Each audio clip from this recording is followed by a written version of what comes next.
అవునా కదా? 25% ఉండి ఏమి లాభమన్న ఎందుకు ఆలోచించరన్నా? ఇలా 25-90% మనమే ఉన్నాం. ఒక 4% లేని వెలగలు, ఒక 4% లేని రెడ్డిలో ఈ రాష్ట్రాన్ని ఈ దేశాన్ని పాలిస్తుంటే మనం ఓట్లేసుకుంటా చూసుకుంటా పోతా ఉన్నాం. సాక్షాత్తు వాళ్ళు మీటింగులు పెట్టుకొని వాళ్ళు పోతే మేము పోతే వాళ్ళు, రెడ్డిలు పోతే వెలవలు, వెలవలు పోతే రెడ్డిలు అన్నంతా కూడా మనకు రేషన్ లేని బతుకులు బతుకుతున్నాం. అవునా కదా? 2018 ఎలక్షన్ల కంటే ముందు వాళ్ళు మీటింగ్ పెట్టుకొని ఈ మాటలు అన్నాక కూడా మళ్ళా వాళ్ళు పోతే వీళ్ళు పోతే వాళ్ళనే కట్టే చేస్తున్నాం. కాబట్టి ఒకసారి ఆలోచించాలి. ఆ మాటలు ఇంకనే నేను రాసుకున్న ఈ పాట. 4% ఉన్న వాళ్ళు ఏలుతున్నారంట, పాలించుతున్నారంట. 25% ఉండి ఏమి లాభమన్న ఎందుకు ఆలోచించరంట? 4% ఉండి వాళ్ళు ఏలుతున్నారంట, పాలించుతున్నారంట. 25% ఉండి ఏమి లాభమన్న ఎందుకు ఆలోచించరంట? 4% ఉన్న వాళ్ళు ఏలుతున్నారంట, పాలించుతున్నారంట. 25% ఉండి ఏమి లాభమన్న ఎందుకు ఆలోచించరంట?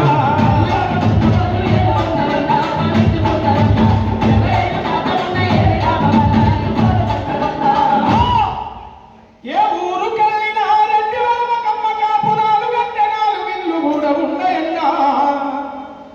ఏ పల్లెకెళ్ళినా ఎక్కువ జనాభా మన బీసీ ఎస్టీ మైనారిటీలేనన్నా. కాదా? ఒక్కసారి ఆలోచించాలి. ఏ ఊరికి పోయి చూడు, ఆన్లైన్ 4-5 తిప్పి కొట్టే 10 ఇంట్లో ఉంటాయి.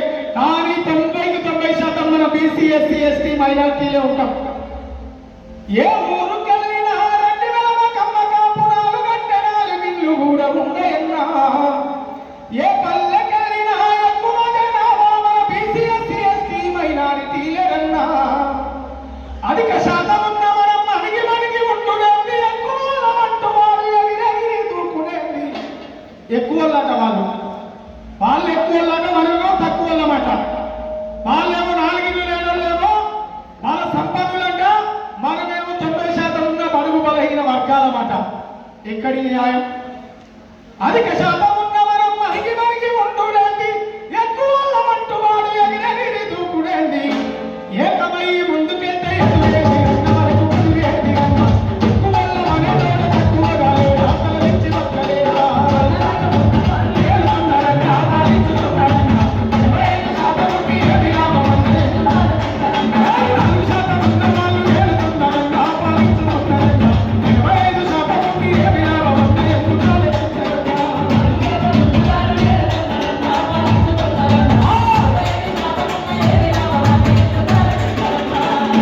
కులం లేదు, మతం లేదు, ఒక్కరొక్కటంటుండ్రు. కులం పేరుతోనే వాళ్ళు ఒక్కటై కదులుతుండ్రు. ఓట్లకు వచ్చినప్పుడు ఏమంటారు? ఏ కులం ఎక్కడతామి, ఏ మతం ఎక్కడతామి, అందరం సమానమే అని మన భుజం మీద చేయగానే ఆహా తోడొచ్చి నా భుజం మీద చేసి మనం సమానంగా చూసిందనే ఫీలింగ్ లో మనం మన కులాన్ని మర్చిపోతాం. కానీ వాళ్ళు ఏం చేస్తారు? రెడ్డోళ్ళు అందించడానికి వెలుమలు అందించడానికి రెడ్డోళ్ళు ఈ దేశంలో, ఈ రాష్ట్రంలో ఇదే రాజకీయం నడుస్తూనే ఉంది. మరి మనం బీసీలం, ఎస్సీలం, ఎస్టీలం ఇట్లా మనం అందరం కూడా ఒక అన్నదమ్ములలో వాటపరుచుకొని 5 ఏళ్ళు బీసీలు, 5 ఏళ్ళు ఎస్సీలు, 5 ఏళ్ళు ఎస్టీలు ఇట్లా వాటపరుచుకుంటే తప్పే ఉంది. ఒకసారి ఆలోచన చేయాల్సిన అవసరం ఉంది. కులం లేదు, మతం లేదు, అందరొక్కటంటుండ్రు. కులం పేరుతోనే వాళ్ళు ఒక్కటై కదులుతుండ్రు. కూడి ఉన్న మననేమో కుట్రాలతో తీర్చుతుండ్రు. కుక్కకు మొక్కేసినట్టు మనోళ్ళనే మలుపుకుండ్రు. అవునా కదా? కూడి ఉన్న మననేమో కుట్రాలతో తీర్చుతుండ్రు. కుక్కకు మొక్కేసినట్టు మనోళ్ళనే మలుపుకుండ్రు. మన వేలుతో మన కంట్ల పొడుస్తున్నారన్నా. మన వేలుతో మన కంట్ల పొడుస్తున్నారన్నా. మనం కానకుంట బతుకు అన్న కారణమైందన్నా. ఇక నన్న కన్ను తెరిచి కాసిగలవరన్నా, కసుడిదే వరన్నా. కులాల ఐక్యతకై దండు కట్టరన్నా, దండోరన్నా. 4% ఉన్న వాళ్ళు ఏలుతున్నారన్నా, పాలించుతున్నారన్నా. 25% ఉన్న ఏమి లాభమన్న ఎందుకు ఆలోచించరన్నా? 4% ఉన్న వాళ్ళు ఏలుతున్నారన్నా, పాలించుతున్నారన్నా. 25% ఉండి ఏమి లాభమన్న ఎందుకు ఆలోచించరన్నా? ఏలుతున్నారన్నా, పాలించుతున్నారన్నా. 25% ఉండి ఏమి లాభమన్న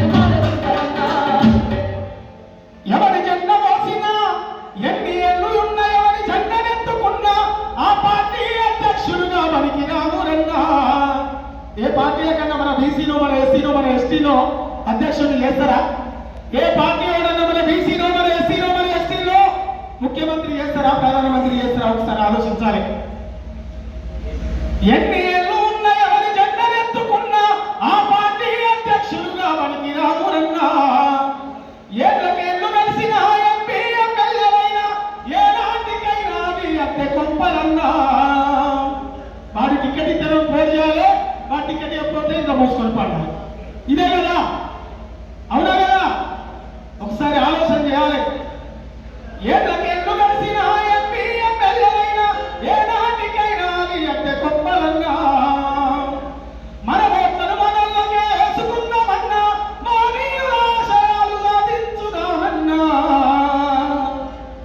మరి ఆ మహనీయుల ఆలోచన సాగాలంటే, ఆ మహనీయుల ఆలోచన పాత పట్టాలంటే అంబేద్కర్ గారు ఒకటే అన్నారు, ఓటు అనే ఆయుధాన్ని, కత్తి కంటే పదునైన ఓటు అనే ఆయుధాన్ని మీకు ఇస్తున్నా, మీ ఓటును మీ వాళ్ళకి వేసుకొని రాజ్యాధికారం వైపు పయనిస్తారో, రాజ్యం పాలిస్తారో, లేకపోతే మీ ఓటును అమ్ముకొని బానిసలై బతుకుతారో అని ఆనాడే బాబాసాహెబ్ అంబేద్కర్ గారు అన్నారు.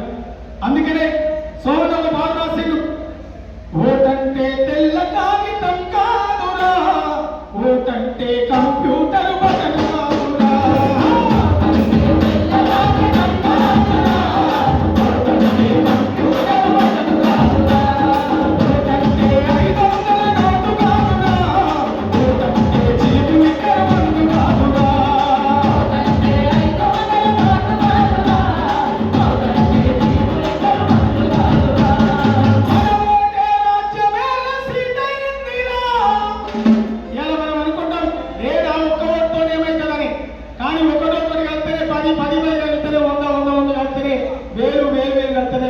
ఒకసారి ఆలోచించాలి.